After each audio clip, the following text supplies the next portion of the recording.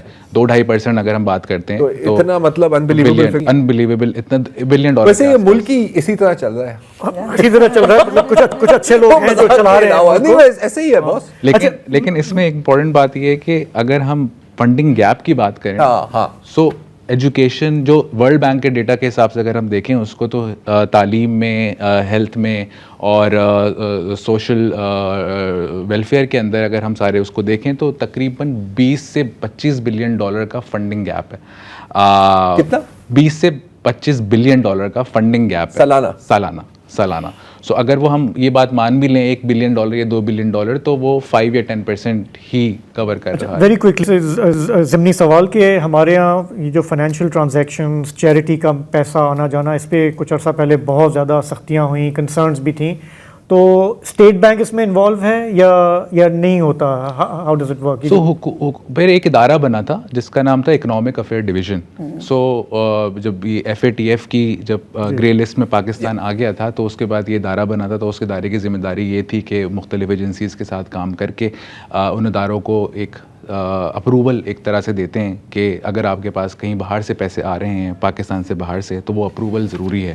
سو وہ ابھی I think اس میں بھی کچھ مسئلہ چل رہا ہے کہ مطلب اس کا ایک پروسیس ہے، بٹ وہ پروسیس نیسیسریلی چیریٹیز کی لائف ایزیئر نہیں کرتا. وہ ایک اور لیول آف بیوروکریسی آ جاتی ہے. یہ مقصد ہی نہیں ہے. دیکھیں بیوروکریسی کا کبھی مقصد نہیں رہا لوگوں کے زندگیوں میں آسانی لانا، یہ ہم اچھی طرح سے، لیکن اس کے باوجود بھی آپ اپنا کام کر رہے ہیں. And we must do what we can. تو آپ کا بہت بہت شکریہ آج آپ پروگرام میں آئے. اس حوالے سے آپ کا بہت بہت شکریہ. Thank you. اسی کے ساتھ ہمارے آج کے پروگرام کا وقت ختم ہوا. ہمیں یہیں اجازت دیں. کل جمعہ ہے، آپ کی ہم فون کالز لیں گے. تب تک کے لیے خدا حافظ، شب بخیر.